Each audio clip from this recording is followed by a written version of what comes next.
Angelina Sondah enggan terjun ke dunia politik setelah dirinya bebas dari penjara. Rupanya, ia memiliki pengalaman yang membuat dirinya tidak ingin masuk lubang yang sama untuk kedua kalinya. Hal itu sempat diungkap oleh kuasa hukumnya, H.E. Rudin. Ia mengatakan jika kliennya trauma untuk terjun ke dunia politik lagi.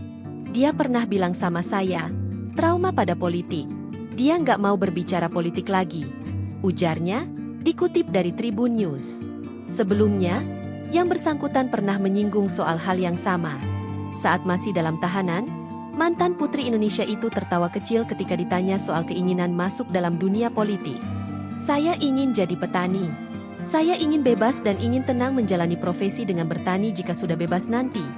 Jelasnya pada Agustus 2020 lalu di Lapas Perempuan 2A Pondok Bambu, Jakarta Timur.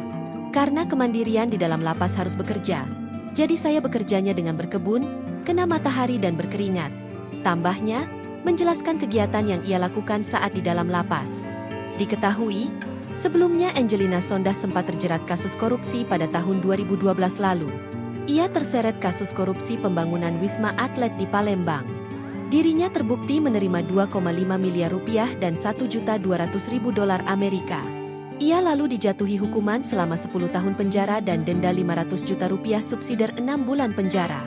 Diketahui yang bersangkutan menjalani hukuman pidana sejak 27 April 2012. Selama menjalani masa hukuman, istri mendiang Aji Masaid itu berkelakuan baik. Bertani pun menjadi salah satu kegiatan Angelina Sondah di lapas. Sebelum bebas, ia menjalani cuti terhitung 3 Maret 2022. Belum lama ini, Angelina Sondah mengungkap kebobrokan anggota DPR. Hal ini yang melatar belakanginya untuk tidak lagi masuk politik dan sempat memiliki keinginan untuk menjadi petani. Saat itu ia hadir dalam sebuah program televisi yang dipandu Irfan Hakim. Angelina Sondah pun tanpa ragu membeberkan pengalamannya yang tidak mengenakan di dunia politik. Godaan terbesar apa yang didapatkan seorang artis saat menjadi anggota DPR sih, Mbak? Tanya Irfan Hakim.